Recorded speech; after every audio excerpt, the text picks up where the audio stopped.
Order, members. The next item on the order paper is a motion in the name of Mr. Barron McDuff and others.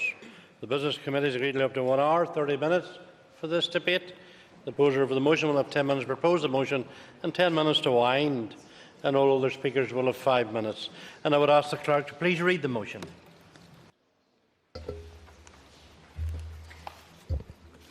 That this Assembly acknowledges the scandal that occurred in the Bon Secours Sisters institution in Tuam, County Galway, where almost 800 children died whilst in the care of a religious order and were placed in a mass unmarked grave over a period of 5 decades.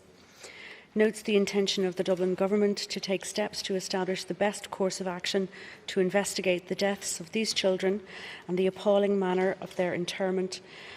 Recognises that the abusive practices which occurred at the Bon Secours Sisters mother and baby care home were not unique and were replicated in similar institutions across the island of Ireland, and calls for all government departments and their agencies, as well as religious orders, to proactively cooperate with any investigation that takes place to establish the truth behind this scandal. Barry McElduff to move the motion. Mr. McElduff. Thank you, Speaker. At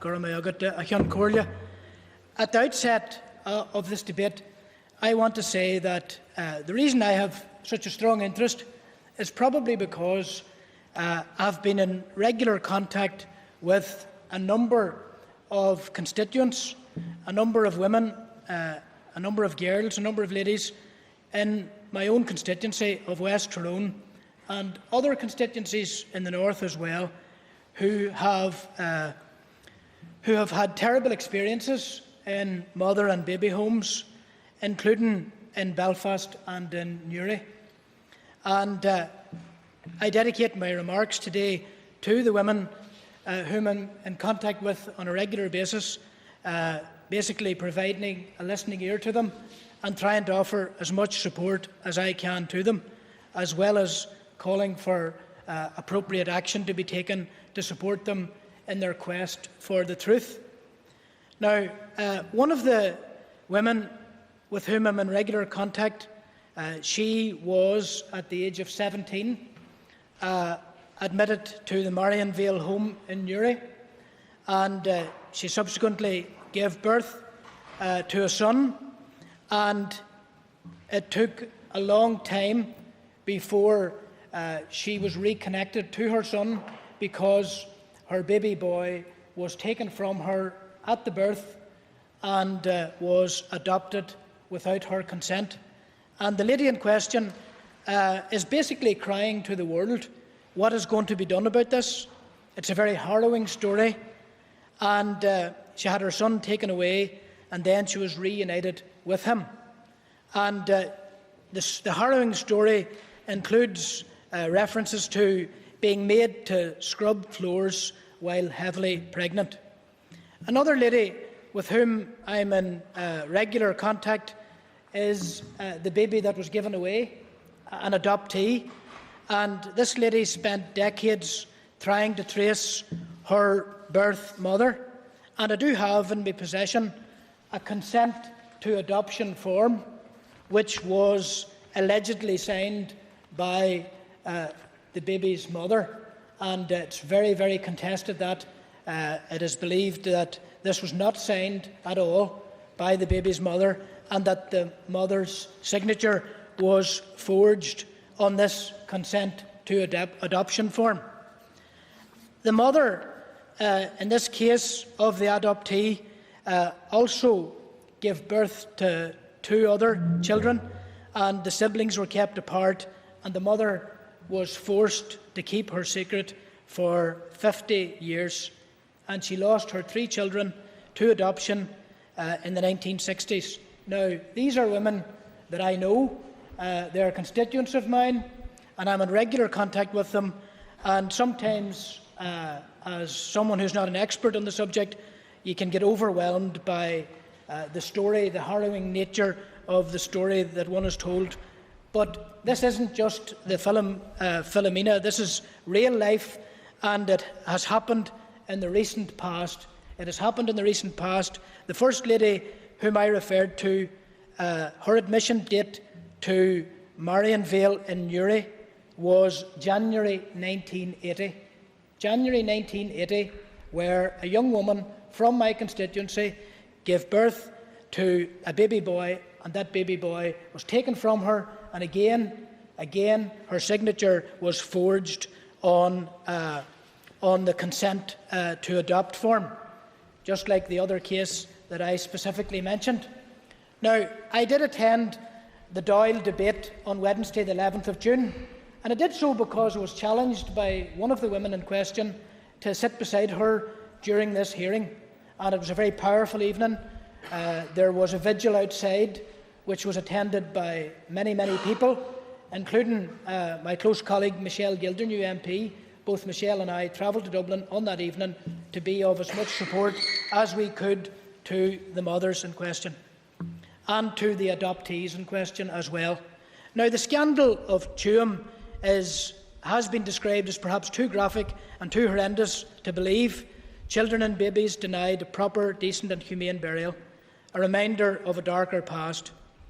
It is known that 796 children were buried between 1925 and 1961 there, and this was discovered by the research of historian Catherine Corliss. Thankfully, the Irish Government has moved in the recent past to establish a commission of investigation into all of this, and the commission of investigation will obviously need to address the shocking infant mortality rates in the mother and baby homes, a diet of malnutrition, neglect, starvation, TB and other diseases. Mothers were forced to live secretive lives and sad lives, disowned by their families, shunned by their community, and all of that, screened from people should they go to Mass or go to a place of worship, because this is cross-denominational as well. The story of the Bethany homes in Dublin makes that clear. So it needs to look at all of these things, and it needs to be wide in scope, because essentially we're looking at the imprisonment of pregnant women, taking babies from mothers against their will, resulting in a reservoir of great hurt, burying children and babies without individual markers or identification, mothers not knowing where their children's final resting place is, the whole business of illegal adoption and trafficking to the USA and other countries of an unknown number of children, and most perhaps shocking of all, the subjecting of children to vaccine trials, and where the child died, on occasions the child's body was dissected for medical research. And I have lots of anecdotal evidence from the women that I know about how harrowing it was in those homes. So I would say about the Commission of Investigation that Minister Flanagan and others are going to preside over, that it cannot be limited, it mustn't be too narrow, and it should include any institution which incarcerated mainly unmarried mothers and their children. And I would emphasise that in the south of Ireland it was not a uniquely Catholic phenomenon. It applied to state homes, state-regulated homes, and some Protestant homes as well. And in the north, it happened in the north as well, as everybody knows, and more light is being thrown upon it. And the reason I know a wee bit about it is because of the regular contact I'm in with both mothers and adoptees from West Tyrone in this matter. Yes. I totally thank the member for giving way, and I agree with everything that he has said. But it struck me that there's a strong parallel here between the issue outlined by the member and that of the disappeared. For example, I'm thinking of the late Mrs. McVeigh, whose son Columba was taken away, murdered and buried, his remains never to be returned. And would the member think that it would be helpful to have a commission of inquiry into the issue of the disappeared as well? I say to members that this is a specific motion to a specific subject, so I wouldn't want members to stray into another issue that is totally a separate issue, and that's even for members who will take interventions. So I think we do need to be careful. And just to say, in relation to that matter specifically, that I don't think it's the business of today, but it is relevant, and certainly my party leader, Gerry Adams, has pledged all cooperation on the part of Irish Republicans in that matter, and certainly if anybody does have any information, they should come forward. But I would like as much bipartisanship here today. I would like as much consensus as possible in the spirit of this motion, because it happened in the north, it happened in the south, it happened all over Ireland. And in the north, it wasn't just a uniquely Catholic phenomenon either. A list of homes that I have in my possession now, for example, the Mayflower Hostel, Belfast, where the voluntary organisation was the Salvation Army, Marionvale in Newry, and from the period of the 1970s, it's clear that the state was paying for mothers and babies to be maintained in many of these homes.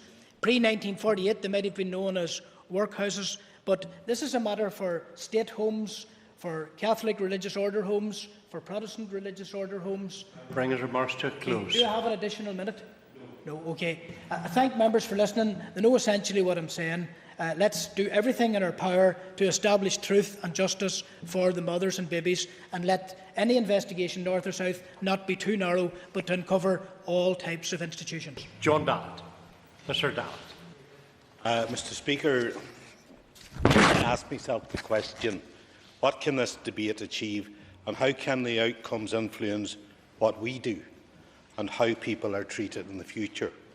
What contribution can I make which will break down prejudices, eliminate social inequality, stop moral judgments and achieve a level of health care and protection which ends for all time the inequalities which still exist and affect children here in Ireland and across the world, especially in the developing countries of Africa and South America?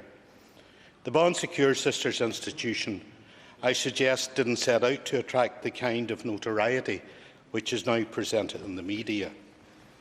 Indeed, Catherine Corliss, the local historian who did the research, has made it clear she never claimed that 800 bodies in a septic tank, but her research does indicate that 796 children died from disease over a 36-year period, from tuberculosis, convulsions, measles, whooping cough, influenza, bronchitis and meningitis. The reality, however, is that it happened, and the world was either helpless or stood by and no one talked, wanted to talk or were afraid to talk. Today the prejudices have gone away, or have they? Do those prejudices and inequalities still exist, but are applied to different groups, to the elderly in some nursing homes, or perhaps to the travelling community, or indeed to children abused in human trafficking? Is the world still looking on, still afraid to speak out and still not wanting to rock the boat, or indeed are there still deep-seated prejudices against those who have no voice and no influence? But the question, Mr. Speaker, is what can we learn from the past, from the Bon Secours Sisters institution in Tuam, or indeed other institutions much closer to home? Have we fully understood or want to speak out about other injustices in the past? And I just mentioned very briefly the Great Famine, for example, which happened 70 years earlier. I don't think we have, and dare I say it, we still have to find a way to commemorate and pay our respects to the millions of children over the years who died on this island down through history. Was the Great Famine not Tuam earlier, when those who could have prevented it stood idly by, while stepping up the export of food to record levels, while ignoring the diseased and destitute dying in the ditch bags, while they wrote letters to London about their impending peerages? Of course it was. But it was worse, much worse, and you'll be relieved to know I'm returning to the motion. It calls on all government departments and agencies, as well as religious orders, to proactively cooperate with any investigation that takes place to establish the truth behind the Tuam scandal. But I believe, Mr. Speaker, we must go much further than that and set aside time to discuss and decide how we commemorate those children, whether they were the victims of the Bon Secours Sisters institution in Tuam or those other institutions I mentioned earlier. Commemorations have been very much in our mind in recent years, focused on political and religious events. But in doing so, we have overlooked the sacrifices and the tragedies that have impacted on thousands, indeed millions of people. The Tuam institution is but one, the one we are debating today. In conclusion, I and my party would want to see two things emerge from this debate. Yes, I want to see an investigation, an inquiry, call it what you may, but not just for the sake of it. These were children, angels, who didn't even merit the description legitimate on their official birth and baptism records. This nation has much to address from our past history, including, dare I say it, the recent and tragic deaths of those children who lost their lives in what we euphemistically call the Troubles. May God forgive those who were involved, and may we all remember them and make amends for those who failed them or were in any way associated with their death. Mr. Speaker, let this debate be the emergence of a new horizon in which we can look back with contrition on what happened to our children in Tuam and elsewhere. Above all, let us remember them and let us commemorate them, because, as was pointed out, those were our ancestors from the past, from across the community. It wasn't exclusively one community or another. Mike Nesbitt. Mr. Nesbitt. Mr. Speaker, thank you very much. Delighted to say a few words in support of the motion and thank the members who have brought the motion to the House, but with, of course, acknowledging that simply in debating the matter, we raise expectations. Expectations not for a few people, but for numbers measured in six figures. For as far as I can understand it, well over 100,000 people are affected by the issue we debate today. And they have expectations which have heretofore often been dashed. Whether I've been dealing with victims as a journalist with BBC Radio, Ulster Television, the Victims Commission, or as a politician, too often I meet a victim who feels doubly victimised. Firstly, by the incident, but secondly, and to some extent more shockingly, by what happened after that. Because there was an expectation, when something went wrong, that the state and the agencies of the state would form the wagons into a circle around them, that whatever they needed, they would get, whether it was in terms of health, social services, education, finances. And the exact opposite often happens. And it is the case with the people we discuss in this debate this afternoon, Mr. Speaker. And they also feel that while there have been a number of inquiries on both sides of the border into these issues, they have been limited and imperfect, including the current historical institutional abuse inquiry, which scope denies access to people who were abused clerically but not in institutions. I will give way. Thank you, Mr. Speaker, and thank the member for giving way. In light of what he has just said, I'm wondering what confidence there is that any further investigations will actually get to the root of the problem and actually find where the real problem was and try to bring some comfort to those who are still alive.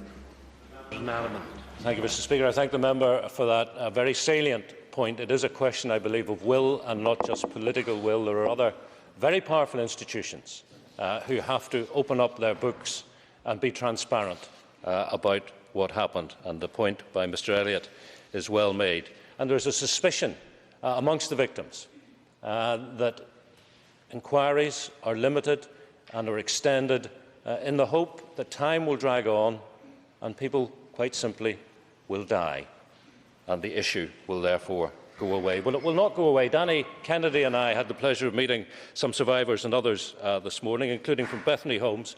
I want briefly, Mr. Speaker, just to quote some experiences from one survivor of a home who had the courage to tell his story. His name's John Hill. He says, "I was born in the Church of Ireland Magdalen home in Leeson Street, Dublin in 1946. I was fostered out as free labour to farmers from a very young age. I was found to be badly malnourished with rickets. I couldn't walk. I was sent to a family in Carlow until I was 10, required to do manual labour from about the age of 5 or 6. I worked before I walked 5 miles to school each morning. We milked cows, collected sheep, fed poultry, generally worked as free child labour on the farm. We were slave labour, I suppose. At the same time, the family received money for us from public funds. We were isolated from other members of the family. At house parties, we were sent off to bed, and when the gentry called, we were fed separately. I was a slave all my young life. The Irish State and the Church of Ireland were my parents.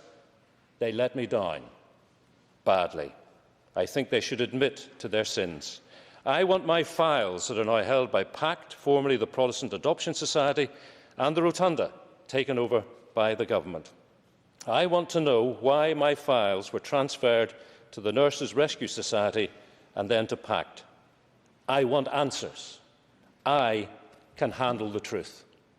Well, if he can handle the truth, Mr. Speaker, we owe it to him to give him access to the truth. And that means admissions books for homes, adoption and transfer files, death certificates and burial records for private cemeteries, the minute books of the homes, the records of anatomy schools, including the School of Medicine at Queen's, and details of the obligations on these homes to notify the deaths and to whom they were to be notified.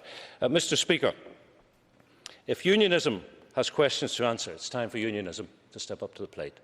And if the Ulster Unionist Party has questions to answer, we are at the plate. Tell us what we have to do to put this to rights. We stand ready to do what is right. We are not a religious organisation. We are a political party, and it is our determination today to do what we can to ensure that people like John Hill, who has had the courage to put into the public domain his personal experience, that he gets access to the truth. He says he can handle it. The question is not whether victims and survivors can handle it. It is whether organisations, including the political parties and these political institutions, can handle giving access to the truth and admitting when we got it so horribly and horrendously wrong. Mr. Lunn.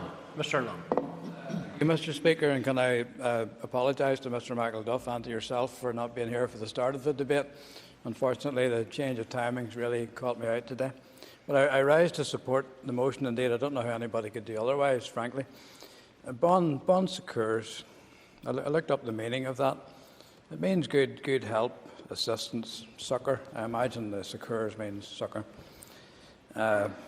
Come to us if you need help, you know. Now, that's the image of a caring institution, a place run by a female religious order in tandem with the state, where mothers and babies would be treated with respect and compassion. The truth is clearly different, a place where mothers and babies were incarcerated and treated as social outcasts, as criminals or sinners. A place where the mortality rate amongst the children was far beyond the expected average, or when compared to the mortality rate amongst children born within marriage, there's a tremendous difference. These deaths were blamed on disease, on measles, on meningitis, influenza, and malnutrition. Well, you know, whose fault was the malnutrition? This place was run by the sisters and the poor law authorities. Could it not even feed the children? To compound this, as the children died, mostly before they reached their first birthday, they were put into a mass grave, and in the words of Minister Flanagan and Doyle the other day, discarded over several decades. And I think he chose the right word. There doesn't appear to have been a Christian burial. And if it is true that this grave was indeed a disused septic tank, and I don't know if that's true or not, well then the horror is complete. It just beggars belief that any kind of a society of nuns or religious institution could behave like that towards innocent children, whatever view society may have taken of in those days of their mothers. That this approach appears to have been common across Ireland. I read in the Irish Times just at the weekend about Pelletstown, about Bessborough, the Sean Ross Abbey in Tipperary and Castle Pollard, all run by religious orders and all with similar experiences. The attitude of the state authorities and those who ran the institutions was deplorable. But it's obvious that the population generally either chose or was influenced to turn a blind eye to what happened and to these, what they would call fallen women, and particularly their offspring. Mr. Speaker, every country has its dark secrets. Ireland, North and South, is not unique. But reading the words of Minister Flanagan and the Taoiseach in the recent Dáil discussion, there is a recognition that the truth must be established. And likewise, in the North, Sir Anthony Hart's inquiry is underway. And I hope that if there are limitations on that inquiry, that they will be removed in the interest of bringing all the truth forward.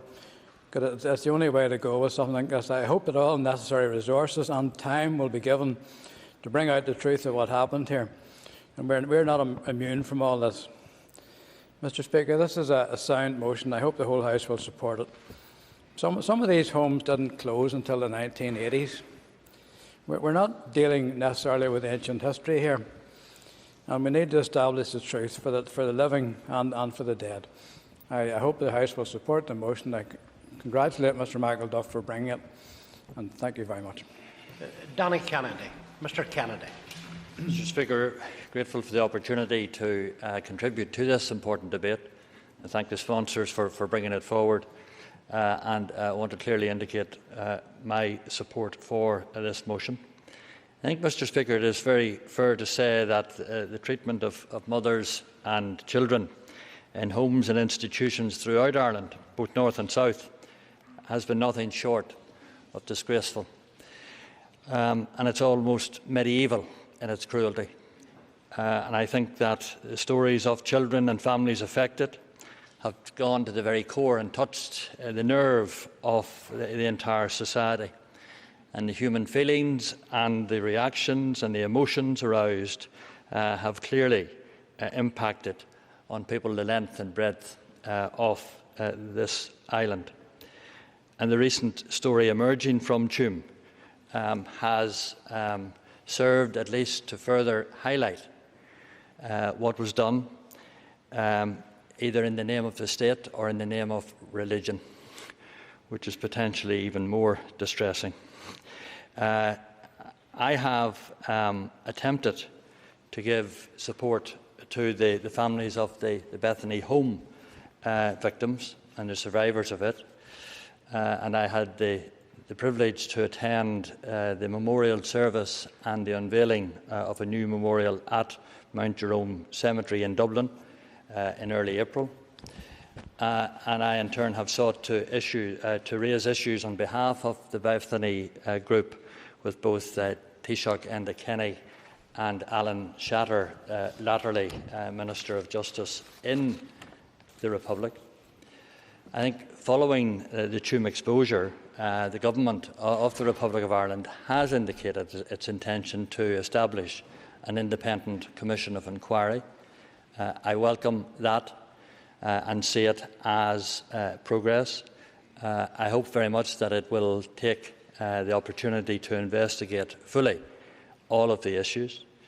There are positive indications that homes such as the Bethany home and others will be included in this inquiry, and I hope very much that that will be the case, because I do believe that we as an administration, the Northern Ireland Executive and indeed this Assembly, has a responsibility to fully cooperate with any investigations launched.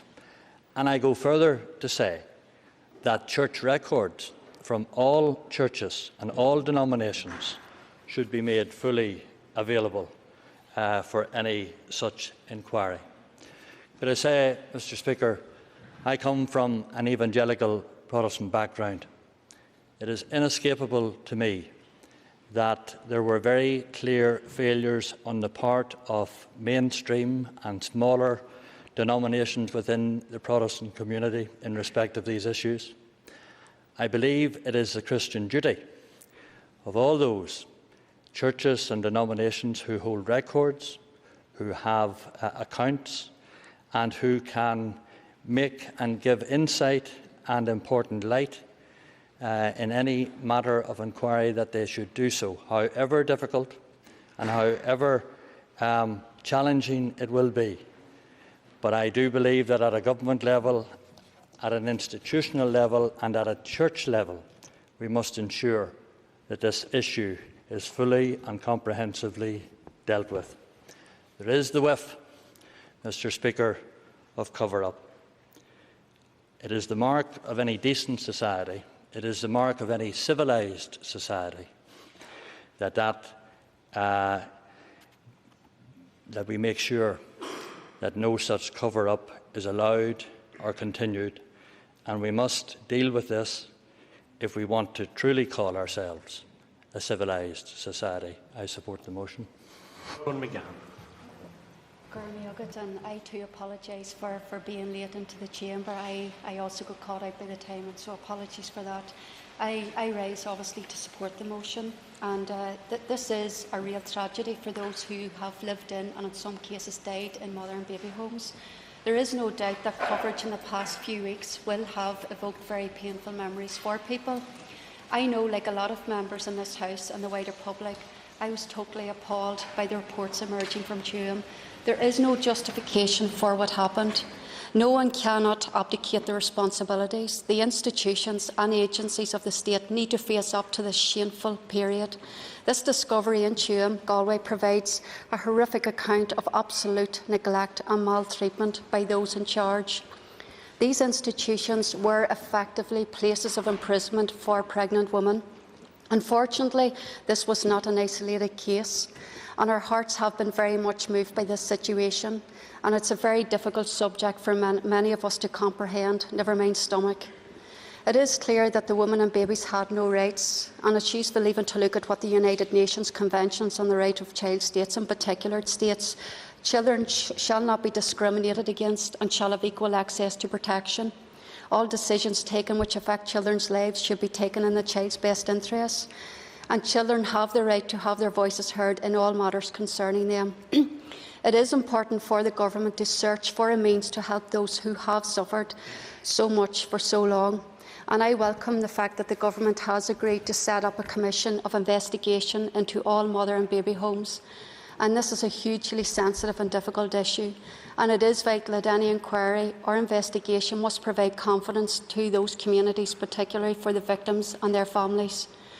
I commend the researcher Catherine Corliss, who spent weeks going through records in libraries, churches and council offices, and she had uncovered the fact that between 1925 and 1961, almost 800 children had died in the St Mary's mother and baby homes run by nuns from those particular orders.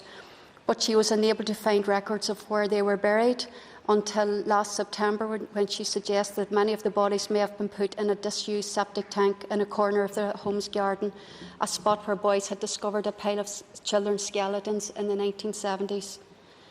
When speaking about this awful situation in Tuam, I'm also mindful of our own inquiry into historical institutional abuse.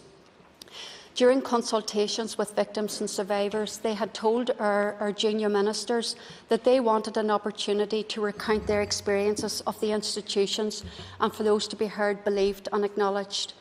And obviously the inquiry included a confidential acknowledgement forum which addresses this issue, which obviously gives an opportunity for victims and survivors to talk about their childhoods in the institutions and how they were treated and what they endured.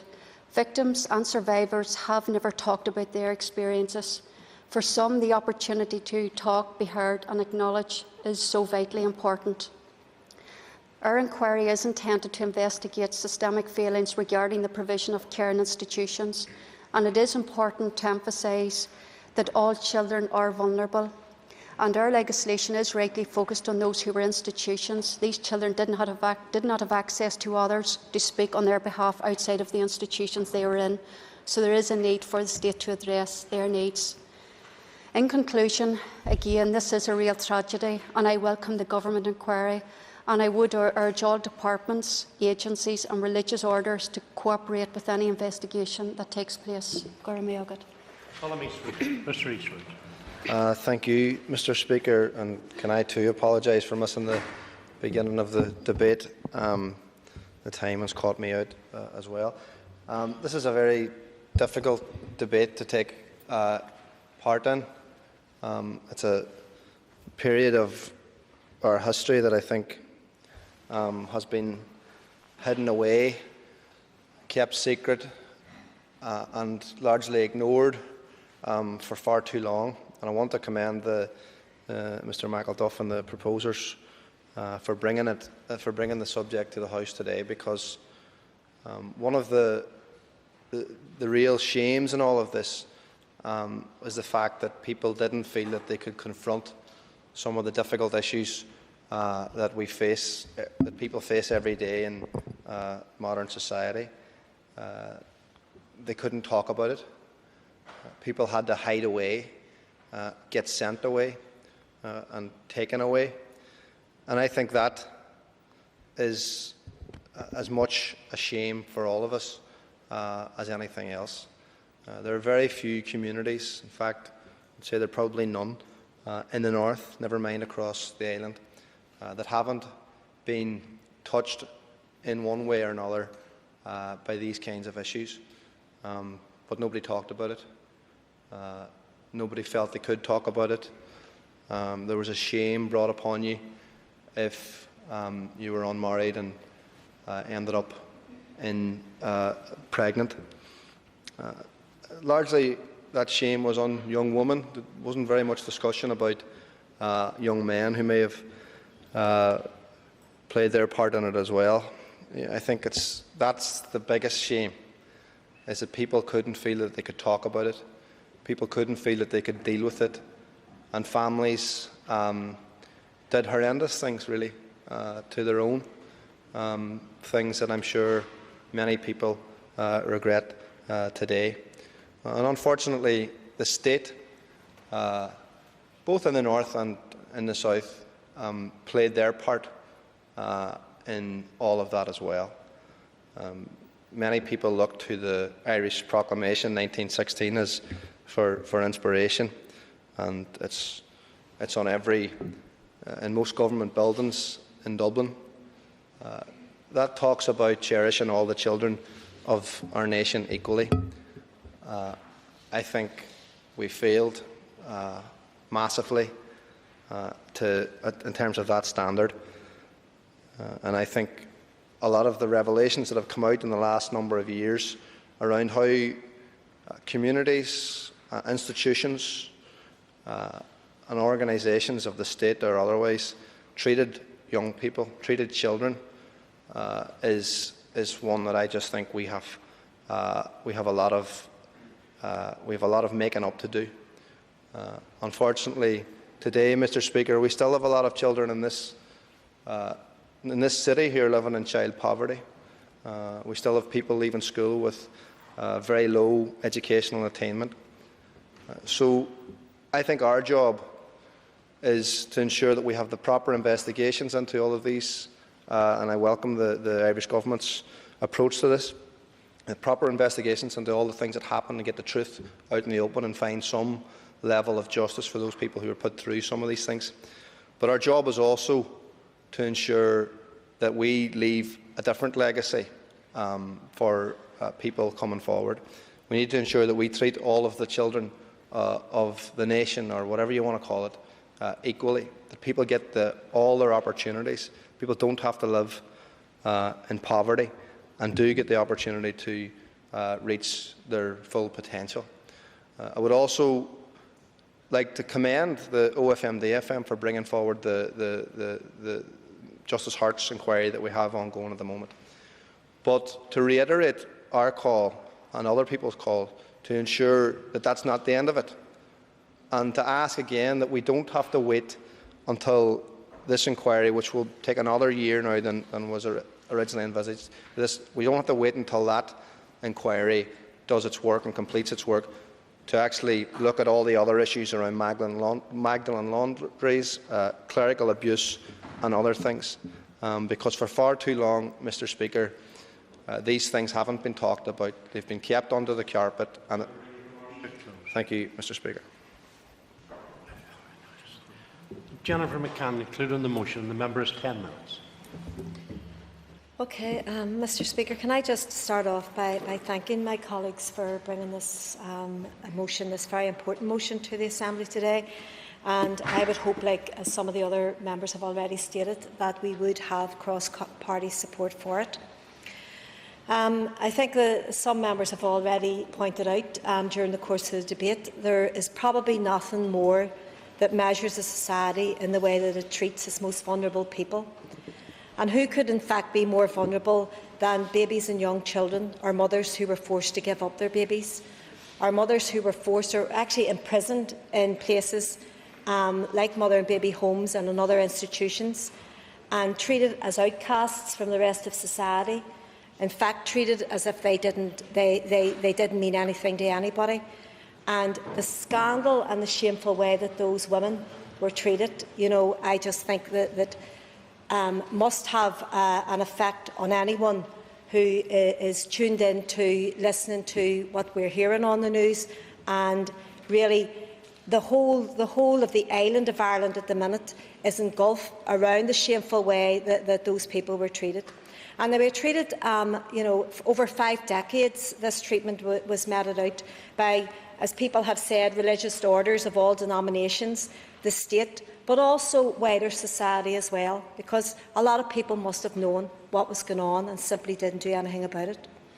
And I think that there is an onus on all of us who are part of that society today, whether we're in government or whether we're part of the religious orders or churches or part of that wider society, to expose the level of horror and to try in some way to make redress to those who were victims and survivors of that. Mr Speaker, we've witnessed over a period of time almost a drip feed of information coming to light through reports such as the Ryan report and the recent exposure of the Tuam scandal. And here in the north we hear some reports about the historical institutional abuse inquiry. And I think that while this information is coming out and it is putting some parts of the jigsaw together for people, it is in no way getting to the scale of the problem and the questions that need to be answered. And there are questions such as why so many young infants and children died in those places, why there were so many and how many forcibly people that were forcibly separated from their mothers and adopted. They were trafficked or they were sold, and many of these young children were sold to go off to work as cheap labour in other countries as well. And we still don't have an overall picture of just how many children were actually affected by this, or indeed how many mothers were affected either. So I think, and sometimes, when we need to talk about this, because as some of the members have said, sometimes it's brushed under the carpet. Some of these children were actually used for medical purposes as well in experiments. So all that needs to be, all the information needs to be gathered, and we need to be looking over those 5 decades right across the island of Ireland, both north and south, to get that information. We also need answers as to how many of these children were sexually abused, and also, that when these shameful and horrific practices were going on, we need to know what the level of the state involvement and the state knowledge was in all of these institutions right across the island of Ireland. So that's the type of information that we need to get. And I've spoke to some of the survivors over a period of years, and as recently as last week, some of the victims and survivors. And what they're saying is they don't have a clear picture of that. They don't have access to records. So we need to be doing all in our power to ensure that state records, but also the records that are held by religious orders or churches, are also given over to those people for them to try and get some sort of sense of what happened, what happened to them when they left the homes, but what happened to their mothers and everything else. So I think it's very, very important that all that information is given. And really, I think it's imperative that we do have that thorough examination. And I know some of the members already mentioned, it's not just mother and baby homes, it's also workhouses and, as I said, other institutions. Because really, I think that we need to have the information at hand, first of all, to see the level of it. And I know we already have a sense of the dehumanising practices that mothers were forced to endure in institutions as the Magdalen laundries, and again, members have mentioned that already.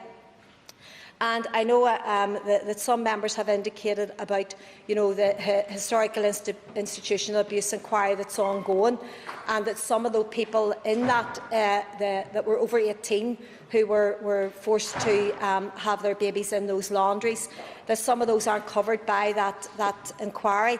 And I can say, that hopefully, I'm not speaking as Junior Minister today. I'm speaking as an MLA today.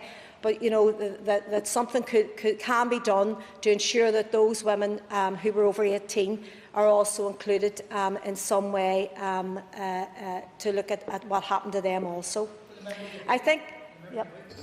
Can I just ask the member to further consider a north-south, all-island character to it, in that the historical institutional abuse inquiry in the north and the proposed Commission of Investigation in the South, that they should cooperate specifically on the subject of cross-border movements over many decades of children, pregnant girls and women, and on the forced, illegal and international adoptions or boarding out arrangements of the majority of those children. It's just to ensure that any investigation, north or south or both, that it's as wide as possible. No, I mean, I totally agree with the member. I think that has to happen. I think that even in some of the cases that I have been discussing with some of the victims and survivors, the fact that we can't call it anything else. The children were trafficked north and south, and the children were trafficked south and north. So I think that really we need to have that all sort of island approach to this in order to get the detail of what actually happened. I have to say that Can I just finish on that if I have time? I just want to say that one of the things for me that really, when I was speaking to some of the people who had come up to see me in relation to the Magdalen laundries has always sort of was something that stuck in my head as probably one of the most cruel parts of it that I remember. When they told me that there was an older lady who was working alongside a younger person in one of the Magdalen laundries. And, they were working day by day together in that laundry, and they built up a relationship, the younger person with the older woman, and, through several years. And when the older woman died, one of the nuns actually called the young girl aside and said to the young girl, "By the way, that was your mother." And, for me, that just is the level of, cruelty and the viciousness that people, that those people, were experienced and had to experience. And I think, we all have talked to survivors and victims of it, and I think, we all probably have our own, sort of sense of it. I'm a mother myself, and I just can't imagine what it would have been like for a mother to have given over their baby just after the baby was born, to be forced to do that, to be treated in such a way. I think that just all of us need to help to uncover this horror, this barbaric treatment, and we need to help the people to come to get the information that they need. I just want to go through some of the main points in conclusion, that some of the members have said here. Barry McElduff, the proposer of the motion, outlined, as I said, the human cost to some of the harrowing stories, and he also gave a list of all the homes that we have now discovered that were in actual practice in the north. But that's by no means a list, a definitive list. So we need to be investigating how many more were there. John Dallett also illustrated this in terms of the treatment. Mike Nesbitt read out a personal testimony, which I thought was, in terms of the records and how the people want the records to be made available. Trevor Lund pointed out that some of the homes didn't close until the 1980s. I think it's a very relevant point as well, because sometimes we think this happened, back then, but it was happening right up until the recent past. Danny Kennedy mentioned the church records, from which all churches and denominations, should be given over to families and people who want those records made available. Bronwyn McGahan said again about the women being imprisoned and their human rights actually being discarded, and really that the children in those homes had no voices, and we really need to be their voices to speak for them if we can. And sorry, just to say that the column Eastwood finished very aptly, I think, in terms of he talked about the proclamation and the cherishing of all our children equally. I think, Mr Speaker, this debate today is hopefully going to get cross-party support, and I would just say that, that we need to ensure that those records are opened up, that the information is there for people, and we need to be helping the people in their campaign that haven't got the voice to do that. Order, members. The question is the motion standing and the order paper be agreed. All those in favour say aye. Aye. Contrary of any noes? The ayes have it. The ayes have it. The next item of business in the order paper is question time. I therefore propose by leave of the Assembly to suspend the sitting until 2 p.m.